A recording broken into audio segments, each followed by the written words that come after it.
Hello नमस्कार और आदाब तमाम दोस्तों को आपके दोस्त और गाइड इरफान की तरफ से एक बार फिर आपके साथ हूं आपके अपने चैनल एस्ट्रो एश्योरेंस से। आज हम बात करने वाले हैं गंधांत जोन के बारे में, क्योंकि कुछ ही वक्त में शनि गंधांत जोन से गुजरने वाला है, क्योंकि ये धीरे धीरे मीन राशि के कस्ब या आखिरी हिस्से में जा रहा है। अभी ये मीन राशि में ट्रांजिट कर रहा है, लेकिन कुछ ही वक्त में ये गंधांत जोन से ट्रांजिट करने वाला है। तो मुझे लगा कि ये जरूरी है कि हम चर्चा करें कि गंधांत जोन का मतलब क्या है, और जब ग्रह खास तौर पर अगर वो आपकी जन्म कुंडली में उस जोन में हो तो इसका क्या मतलब है। और अगर वो ट्रांजिट कर रहे हो, कोई भी ग्रह जिसकी दशा या अंतरदशा चल रही हो, अगर आप उस दशा या अंतरदशा से गुजर रहे हैं और वो गंधांत जोन से ट्रांजिट कर रहे हैं, तो इसका क्या मतलब है।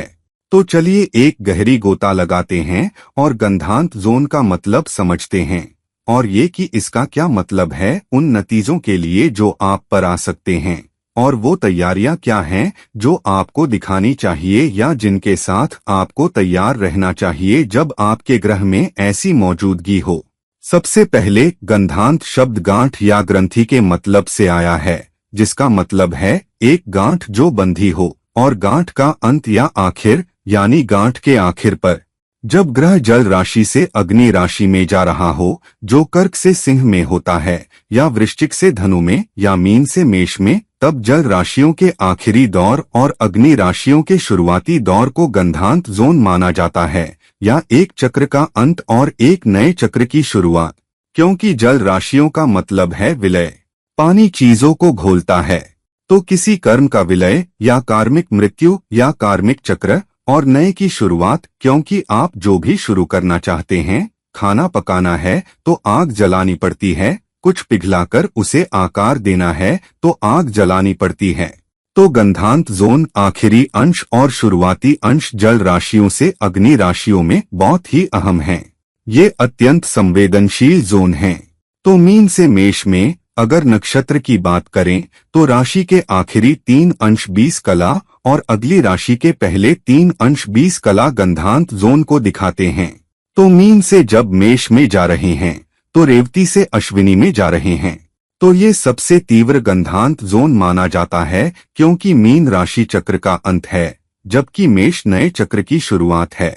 फिर कर्क से सिंह में यानी आश्लेषा नक्षत्र से मघा नक्षत्र में जाना, और फिर वृश्चिक से धनु में यानी ज्येष्ठा नक्षत्र से मूल नक्षत्र में जाना भी बहुत ही अहम गंधांत जोन है। वो हिस्सा है जो जल से अग्नि राशि में जाने का माना जाता है। तो जैसा कि हमने कहा, जल राशि के आखिरी 3 अंश 20 कला और अग्नि राशि के पहले 3 अंश 20 कला ही अहम गंधांत जोन है। हालांकि इन जल राशियों का आखिरी अंश और अग्नि राशियों का पहला अंश सबसे अहम और सबसे परिवर्तनकारी होते हैं, और एक चक्र के अंत और दूसरे की शुरुआत का गठन करते हैं।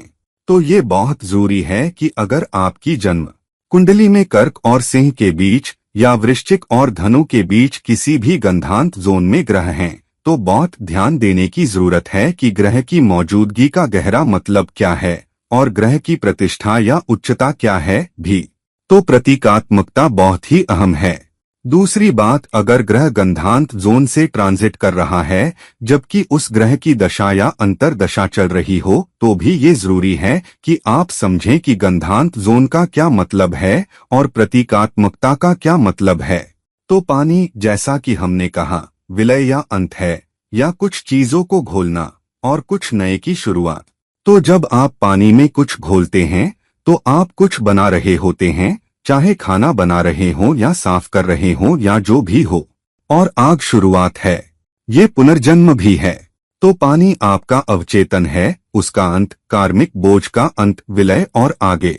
आग नई क्रिया है, पुनर्जन्म है, नई पहचान का एहसास है, एक गांठ अनसुलझे कर्म का उलझाव, जहां विलय प्रज्वलन से मिल रहा है, जहां अंत एक नई शुरुआत से मिल रहा है। इसीलिए गंधांत या गांठ जो इसे दिखाती है बहुत अहम है। तो गंधांत जोन में ग्रह अनसुलझे कार्मिक पैटर्न लेकर चलते हैं, जो कुछ हद तक अस्थिरता पैदा कर सकते हैं। इसके एक मतलब अस्थिरता या संकट या भ्रम है। लेकिन ये आध्यात्मिक जागृति, मुक्ति, समस्याओं के समाधान, नए संकल्पों और नई शुरुआतों की शुरुआत के लिए गहरे अवसर भी लाता है। किसी समस्या को सुलझाने के बाद कुछ नया शुरू करने के लिए तो ग्रहों के सामान्य प्रभाव शुरू में अस्थिरता और उतार चढ़ाव होंगे, जो कुछ उतार चढ़ाव भी लाएंगे। और कभी कभी ग्रह की ऊर्जा भी तो कार्मिक गांठ जो गंधांत दिखाता है, वो भी अनसुलझे पिछले जन्म के मुद्दे हैं जो अचानक सतह पर आ सकते हैं, खास तौर पर अगर वे ग्रह के अर्थ, प्रतिष्ठा या विस्थापन से जुड़े हों। मसलन अगर ये लग्नेश है, अगर ये दशानाथ है, या अगर ये मसलन 7.5 है और शनि गंधांत जोन से गुजर रहा है और आगे, तो आमतौर पर गंधांत जोन में मौजूद ग्रह या गंधांत जोन से ट्रांजिट करने वाला ग्रह उस ग्रह की दशा या अंतर्दशा के दौरान ज्यादा मानसिक दबाव भी ला सकता है। अस्थिर, बेचैन या व्याकुल महसूस करने की भावनाएं, या बहुत चिंतित, या आपको लगे कि चीजें अटकी हैं, चीजें अनसुलझी हैं, चीजें आगे नहीं बढ़ रही हैं। और तो और ये संकट परिवर्तन की जरूरत, एक चक्र का अंत और नए की शुरुआत ला सकता है। तो परिवर्तन या नए चक्र की शुरुआत के साथ ग्रह व्यक्ति को इन सबकों का सामना करने के लिए मजबूर करता है। हालांकि परिपक्वता, समझदारी के साथ ये गांठें जिन्हें आप सुलझाने या खोलने की कोशिश कर रहे हैं, वो आपको आध्यात्मिक ताकत और काबिलियत और समझदारी भी दे सकती हैं ताकि आप उन्हें हल कर सकें। तो चलिए ग्रह दर ग्रह देखते हैं कि ये प्रभाव क्या हो सकते हैं। उदाहरण के लिए अगर सूर्य या सूर्य गंधांत जोन में है, जो हमने कहा जल राशि के अंत और अग्नि राशि की शुरुआत के बीच है, तो मुख्य विषय क्या है? उद्देश्य आपका गौरव, आपकी गरिमा या अधिकार या नेतृत्व या जिम्मेदारी लेना। तो सूर्य का मुख्य विषय पहचान का संकट है जो आता है या जो दिखता है जब सूर्य गंधांत जोन से गुजर रहा होता है। तो आत्मा का उद्देश्य तुरंत रोशनी में आ जाता है और अधिकारी व्यक्ति, वरिष्ठ, वो लोग जो उच्चाधिकारी हैं, वो भी सवालों के घेरे में आ जाते हैं। तो प्रकटन क्या है? परिणाम क्या है? आमतौर पर व्यक्ति को लग सकता है कि उसका अहंकार बढ़ सकता है या उसका अहंकार बहुत नाजुक हो सकता है, तो आप जल्दी परेशान हो जाते हैं। कोई कुछ कहता है, तुरंत बेचैन हो जाते हैं, तुमने ये क्यों कहा, तुमने मेरा गौरव आहत किया, वगैरह। तो संघर्ष पहचान के साथ हो सकते हैं। आपको पहचान नहीं मिल रही, आपके वरिष्ठों, आपके बॉसों से आपको स्वीकार नहीं मिल रहा, या पिता आपकी मेहनत को नहीं पहचान रहे और कह रहे, तुम पढ़ते नहीं, तुम ये नहीं करते, तुम वो नहीं करते। तो सच्चे उद्देश्य को समझने के लिए एक बेचैन खोज या उस दिशा में जाने का प्रयास होता है। तो कभी कभी जिस व्यक्ति का सूर्य गंधांत जोन से गुजर रहा है, वो या तो ये दिखा सकता है कि आप सत्ता का दुरुपयोग कर रहे हैं, या आप किसी और के सत्ता के दुरुपयोग के तहत आ रहे हैं और आपको कुचला जा रहा है। और जो इससे निकलता है वो ये है कि या तो आप एक सच्चे नेता बनते हैं, या आप नेतृत्व समझते हैं, आप जिम्मेदारी समझते हैं, या आप सच्चे नेतृत्व को पाते हैं, आप सच्चे बुद्धिमान मार्गदर्शन को पाते हैं जिसकी आप तलाश कर रहे हैं। तो कर्तव्य के साथ तालमेल, धर्म के साथ तालमेल, जिम्मेदारी के साथ तालमेल भी आता है जब सूर्य जल राशि से अग्नि राशि में गंधांत जोन में जाता है। और ये मुख्य रूप से कुछ बड़ा हासिल करने के लिए अपने अहंकार को त्यागना है। या अगर चंद्र या चंद्रमा गंधांत जोन से जल राशि से अग्नि राशि में जा रहा है, तो मुख्य विषय क्या है? कौन सी चीज फोकस में आती है? ये अत्यधिक भावनात्मक अस्थिरता या भावनात्मक उथल पुथल का समय भी हो सकता है, जहां कुछ परिस्थितियां, कुछ विकल्प जो आपको लेने हैं, वो आपकी भावनात्मक स्थिति या भावनात्मक स्थिति को भी सवालों के घेरे में लाते हैं। तो कुछ बेचैनी हो सकती है, माँ के साथ मुद्दे हो सकते हैं, देखभाल, सहानुभूति के बारे में मुद्दे हो सकते हैं। तो वो मुद्दे भी आ सकते हैं, या आपको उन मुद्दों का सामना करना पड़ता है जहां आपको वो काबिलियत दिखानी होती है।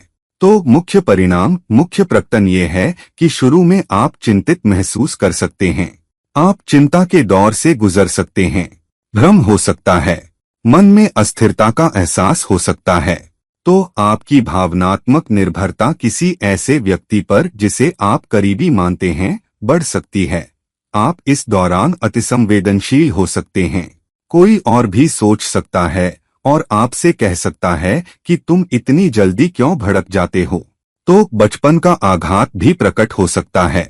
कभी कभी संपत्तियों के साथ चुनौतियां जो चंद्रमा दिखाता है भी आ सकती हैं। या मां के साथ कुछ अनसुलझी चुनौतियां भी अचानक प्रकट हो सकती हैं, जहां आप अचानक झगड़े में पड़ जाते हैं या आपको इस दौरान मां पर ध्यान देना पड़ता है। तो सोना, अपना ख्याल रखना, दूसरों की देखभाल करना, दूसरों और खुद के साथ सहानुभूति रखना बहुत जरूरी है।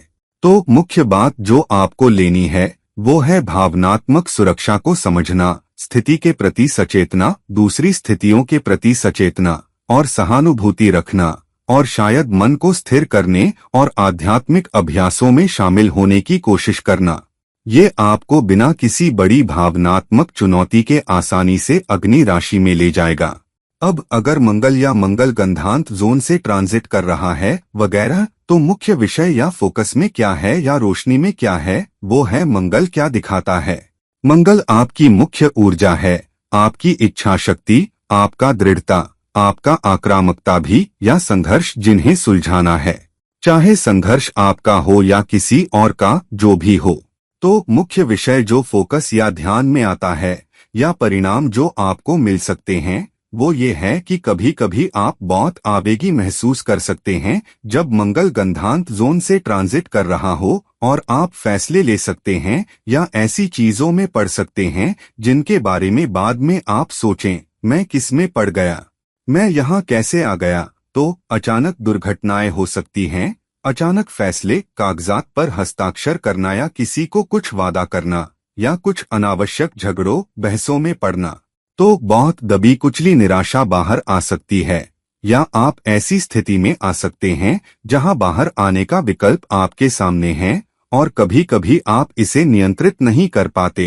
तो ये अचानक गुस्सा, कार्मिक संघर्ष या दबा हुआ कार्मिक गुस्सा या सहोदरों के साथ अनसुलझी बातें ला सकता है। यह आपके साझीदारों के साथ हो सकता है, यह आपके बुजुर्गों के साथ हो सकता है, जो अधिकार के साथ भी हो सकता है, क्योंकि मंगल सेनापति है और सूर्य राजा है।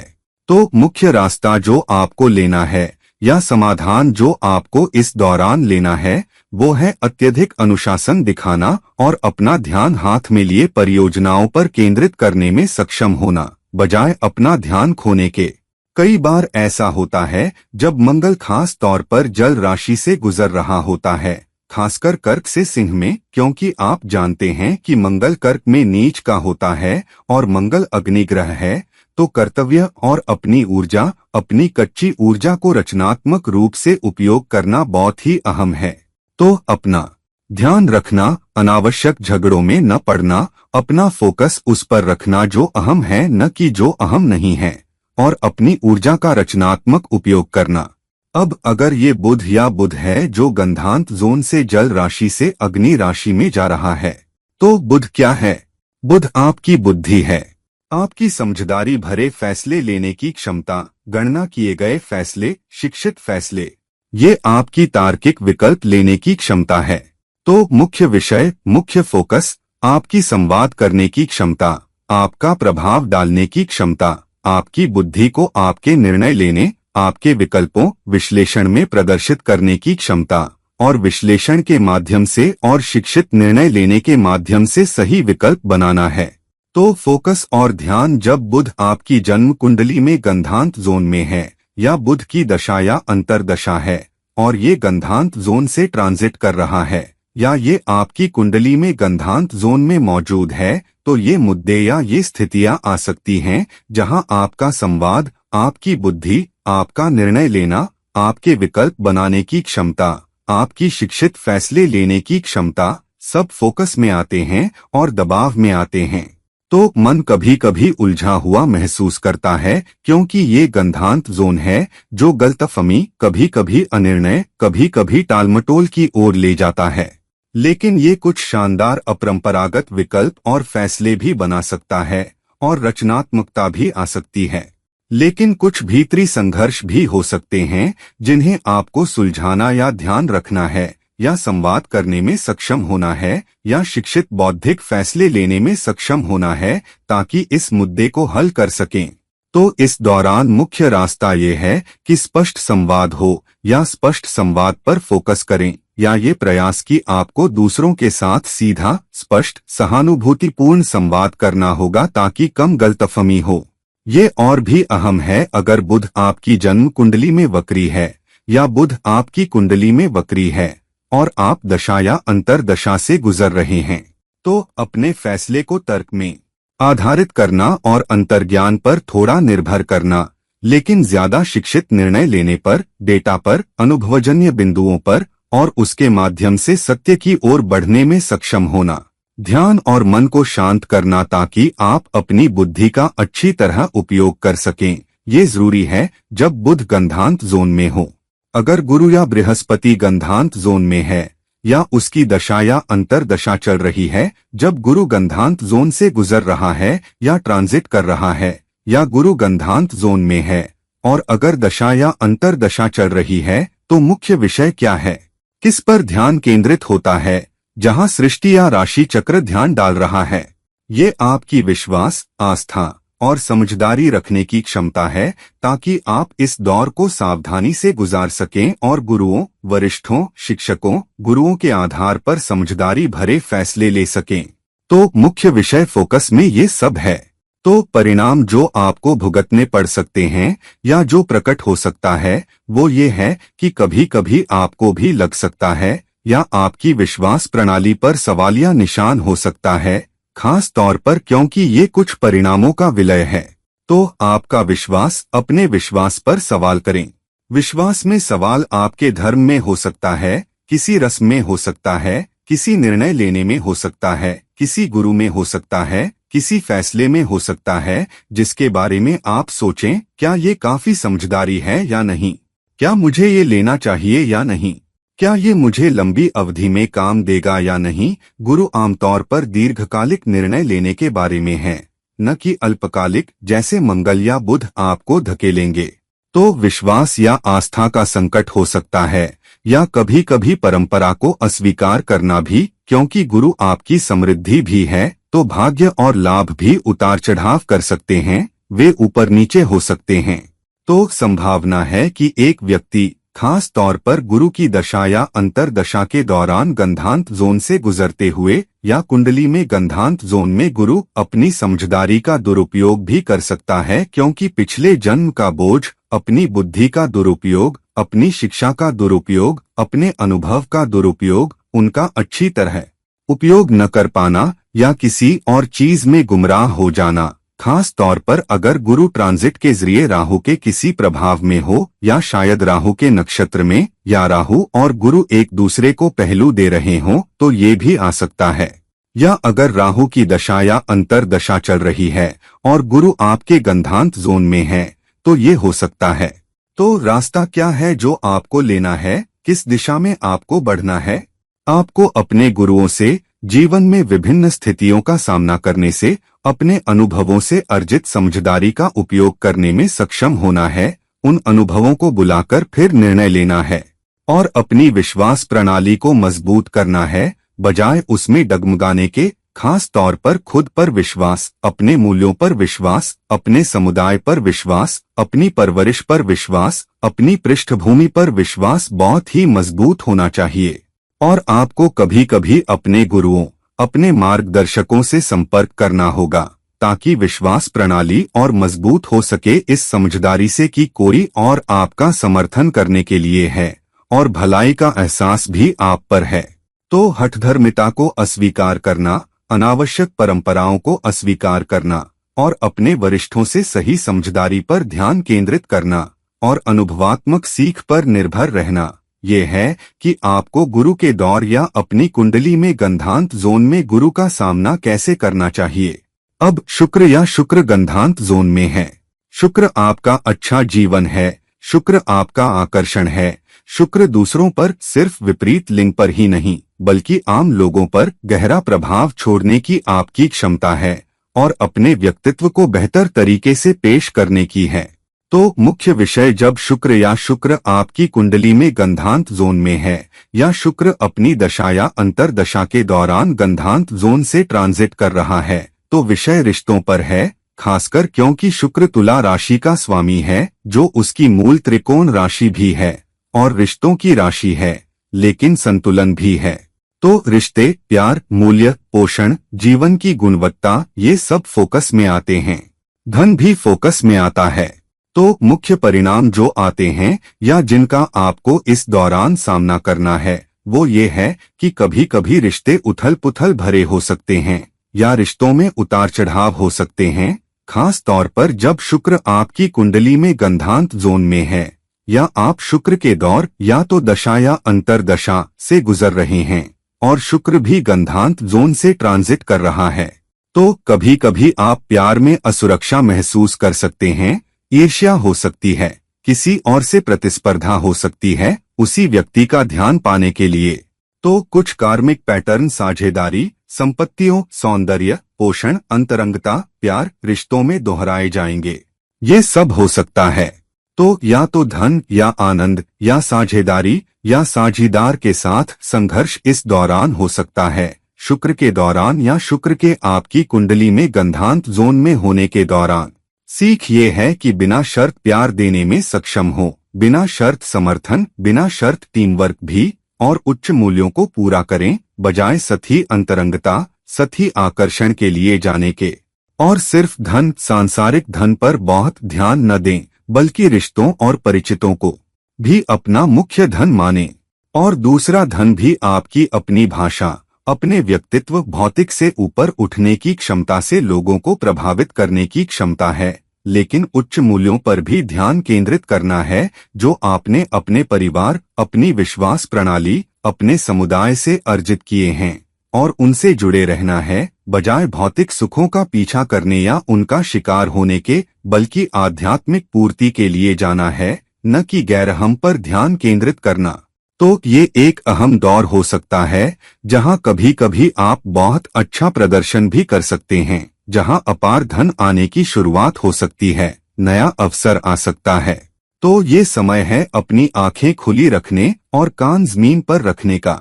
अब जब शनि या शनि गंधांत जोन में है, या तो आपकी कुंडली में या आप शनि की दशा या अंतरदशा से गुजर रहे हैं और शनि गंधांत जोन से ट्रांजिट कर रहा है। शनि कुछ समय में, आप जानते हैं, शनि मीन के आखिरी हिस्से से गुजरेगा, अभी ये मीन से ट्रांजिट कर रहा है, तो वो दौर बहुत ही अहम हो जाएगा। और अगर शनि आपकी कुंडली में वक्री है तो भी ये बहुत अहम हो जाता है।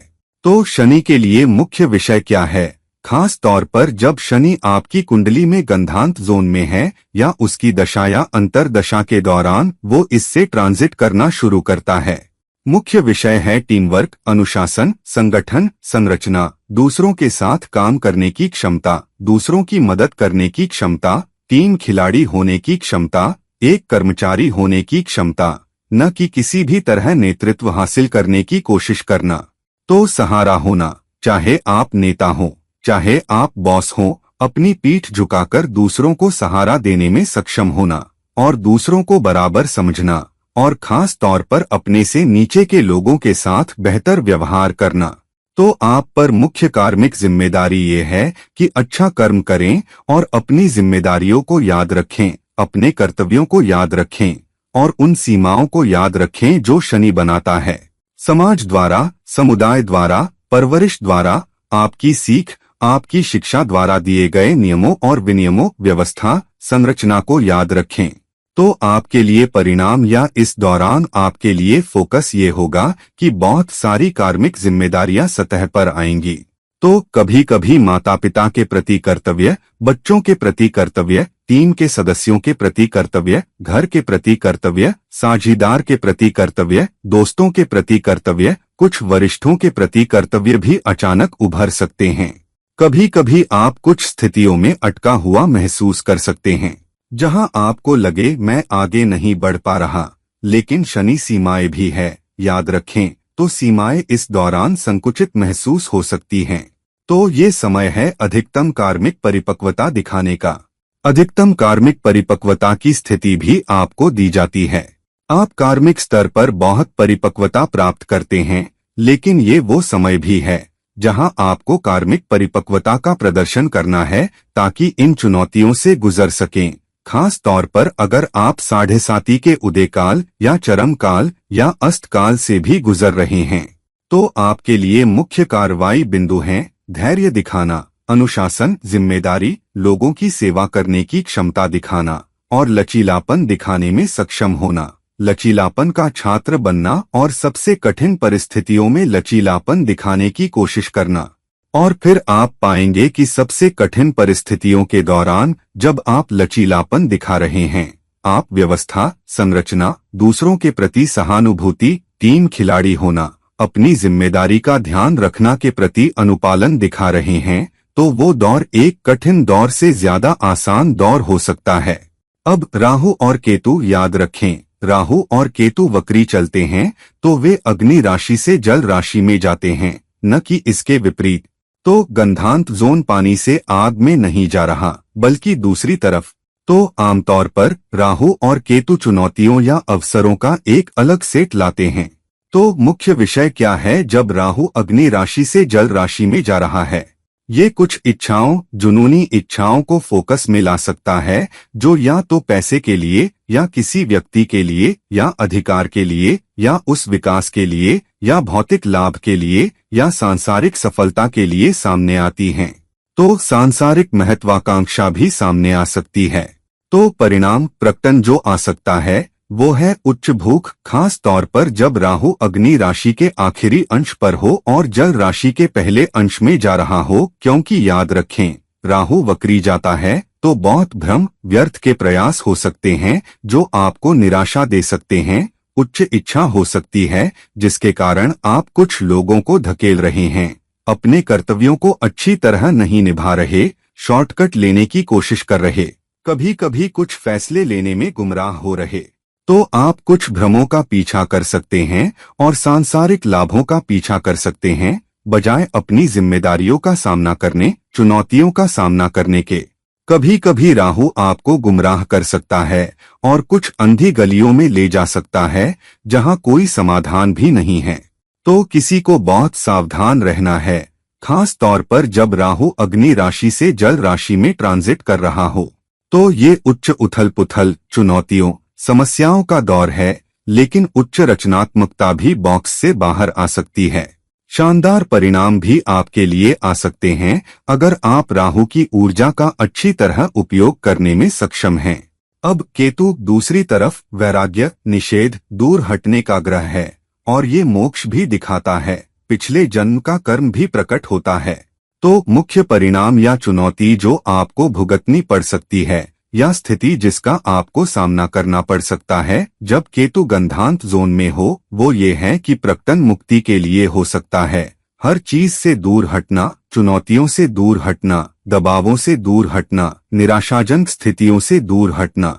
तो व्यक्ति बहुत बेचैन महसूस कर सकता है, शांति चाहता है, इन सब सांसारिक चीजों से दूर जाना चाहता है, खास तौर पर क्योंकि आप अग्नि से जल राशि में जा रहे हैं।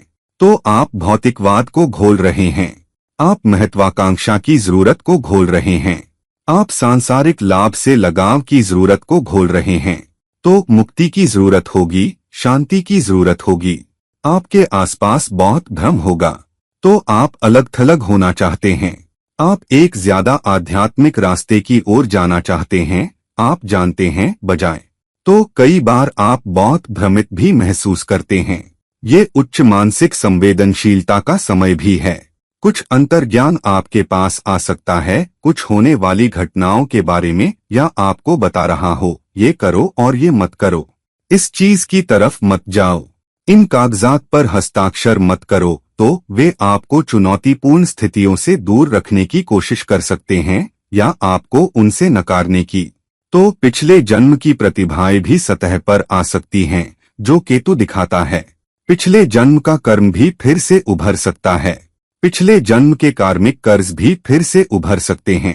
तो जहां आपको नुकसान उठाना पड़ सकता है क्योंकि आपको कार्मिक कर्ज चुकाने हैं, आपके लिए मुख्य बात यह है कि अपनी अखंडता बनाए रखें, आध्यात्मिकता बनाए रखें, व्यावहारिक रहें, लेकिन जो राशि चक्र आपको दे रहा है उसके आगे समर्पण करें, बिना सांसारिक दबावों के आगे झुके, और फिर भी सेवा करें और ध्यान करें और कोशिश करें कि उच्च ऊर्जा के साथ शांति में रहने वाले व्यक्ति बने, न कि निराश महसूस करें और एक हद तक त्याग करने में सक्षम हो, लेकिन सब कुछ न छोड़े। तो दोस्तों, अब जब हमने देख लिया कि गंधांत जोन का क्या मतलब है और जब अलग अलग ग्रह या तो कुंडली में गंधांत जोन में होते हैं या अंतरदशा के दौरान क्या मतलब रखते हैं और वे क्या प्रकट करते हैं, किस तरह के अवसर लाते हैं, किस तरह की चुनौतियां लाते हैं, किस तरह के विकल्प भी आपके सामने लाते हैं, तो अपनी कुंडलियों में जरूर देखें कि क्या कोई ग्रह गंधांत जोन में है या गंधांत जोन से ट्रांजिट कर रहा है, या अगर आप इन ग्रहों की दशा या अंतरदशा के दौर में हैं, क्योंकि ये आपके लिए एक परिवर्तनकारी दौर हो सकता है, एक चक्र का पूरा परिवर्तन और दूसरे की शुरुआत। तो दोस्तों, इस वीडियो को लाइक करें, इस वीडियो को शेयर करें, और अगर आप मुझसे व्यक्तिगत परामर्श चाहते हैं तो कृपया मुझसे संपर्क करें, लिंक नीचे दिया गया है। किसी और समय किसी और वीडियो के साथ, ये है आपके दोस्त और गाइड इरफान साइनिंग ऑफ। नमस्कार।